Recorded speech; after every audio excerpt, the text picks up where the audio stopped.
It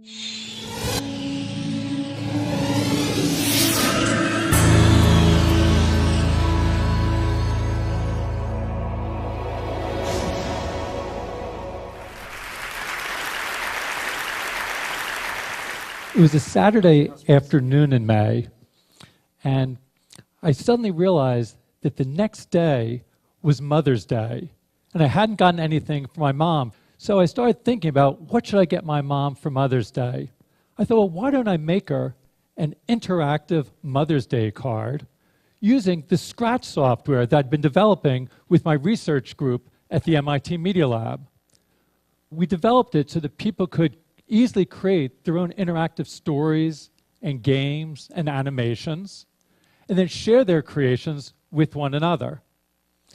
So I thought this would be an opportunity to use Scratch to make an interactive card for my mom. Before making my own Mother's Day card, I thought I would take a look at the Scratch website. So over the last several years, kids around the world, ages 8 and up, have shared their projects. And I thought, well, I wonder if of those 3 million projects, whether anyone else has thought to put up Mother's Day cards. So in the search box, I typed in Mother's Day, and I was surprised and delighted to see a list of dozens and dozens of Mother's Day cards that showed up on the Scratch website, many of them just in the past 24 hours by procrastinators just like myself. So I started taking a look at them. I saw one of them that featured a kitten and her mom, and wishing her mom Happy Mother's Day. And the creator very considerately offered a replay for her mom. Another one was an interactive project where when you move the mouse over the letters of Happy Mom Day, it reveals a special Happy Mother's Day slogan. In this one, the creator told a narrative about how she had Googled to find out when Mother's Day was happening. And then once she found out when Mother's Day was happening, she delivered a special Mother's Day greeting of how much she loved her mom.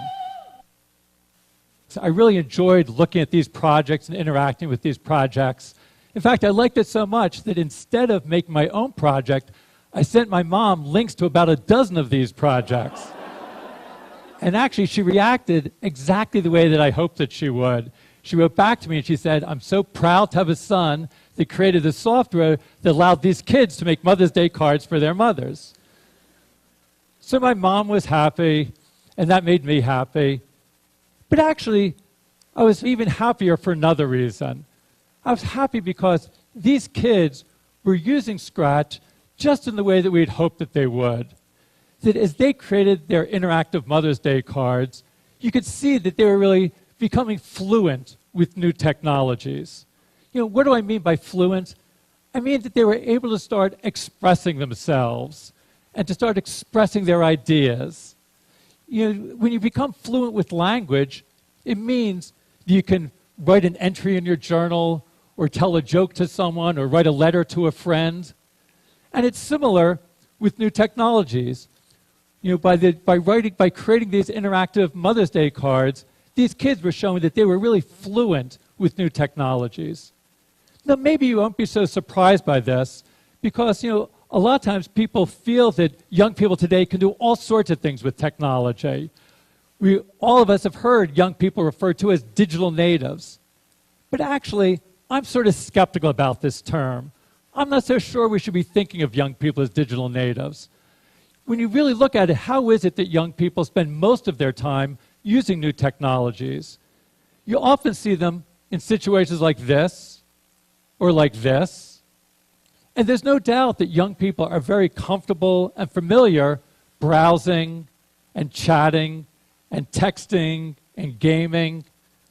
But that doesn't really make you fluent. So young people today have lots of experience and lots of familiarity with interacting with new technologies, but a lot less so of creating with new technologies and expressing themselves with new technologies. It's almost as if they can read but not write with new technologies. And I'm really interested in seeing how can we help young people become fluent so they can write with new technologies. And that really means that they need to be able to write their own computer programs or code. So increasingly, people are starting to recognize the importance of learning to code. In recent years, there have been hundreds of new organizations and websites that are helping young people learn to code. You look online, you'll see places like Code Academy and events like Coder Dojo and sites like Girls Who Code or Black Girls Code. It seems that everybody is getting into the act. Just at the beginning of this year, at the turn of the new year, New York City Mayor Michael Bloomberg made a New Year's resolution that he was going to learn to code in 2012. A few months later, the country of Estonia decided that all of its first graders should learn to code. And that triggered a debate in UK about whether all the children there should learn to code. Now, for some of you, when you hear about this, it might seem sort of strange about everybody learning to code. When many people think of coding, they think of it as something that only a very narrow subcommunity of people are going to be doing. And they think of coding looking like this. And in fact, if this is what coding is like, it will only be a narrow subcommunity of people with special mathematical skills and technological background that can code. But coding doesn't have to be like this. Let me show you about what it's like to code in Scratch. So in Scratch, to code, you just snap blocks together. In this case, you take a move block, snap it into a stack, and those stacks of blocks control the behaviors of the different characters in your game or your story. In this case, controlling the big fish. After you've created your program, you can click on Share, and then share your project with other people so that they can use the project and start working on the project as well. So, of course, making a fish game isn't the only thing you can do with Scratch. Of the millions of projects on the Scratch website, there's everything from animated stories to school science projects to anime soap operas to virtual construction kits to recreations of classic video games to political opinion polls to trigonometry tutorials to interactive artwork and, yes, interactive Mother's Day cards. So I think there's so many different ways that people can express themselves using this, to be able to take their ideas and share their ideas with the world. And it doesn't just stay on the screen. You can also code to interact with the physical world around you. Here's an example from Hong Kong, where some kids made a game and then built their own physical interface device and had a light sensor. So the light sensor detects the hole in the board, so as they move the physical saw, the light sensor detects the hole and controls the virtual saw on the screen and saws down the tree. We're going to continue to look at new ways of bringing together the physical world and the virtual world and connecting to the world around us. This is an example from a new version of Scratch that we'll be releasing in the next few months. And we're looking again to sort of be able to push you in new directions. Here's an example that uses the webcam. And as I move my hand, I can pop the balloons, or I can move the bug. So it's a little bit like Microsoft Connect, where you interact with gestures in the world, but instead of just playing someone else's game, you get to create the games. And if you see someone else's game, you can just say, see inside, and you can look at the stacks of blocks that control it. So there's a new block that says how much video motion there is. And then if there's so much video motion, it will then tell the balloon to pop. The same way that this uses the camera to get information into Scratch, you can also use the microphone. Here's an example of a project using the microphone. So I'm going to let all of you control this game using your voices.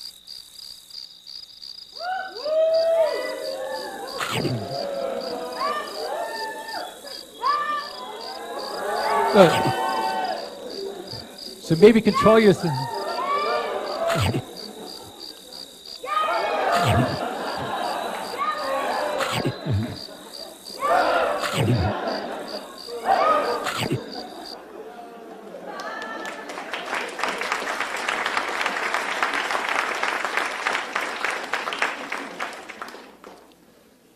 As kids are creating projects like this, they're learning to code, but even more importantly, they're coding to learn.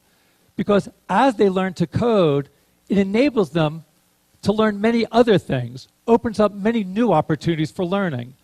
Again, it's useful to make an analogy to reading and writing. When you learn to read and write, it opens up opportunities for you to learn so many other things. When you learn to read, you can then read to learn. And it's the same thing with coding. If you learn to code, you can code to learn. Now, some of the things you can learn are sort of obvious. You learn more about how computers work, but that's just where it starts. When you learn to code, it opens up for you to learn many other things.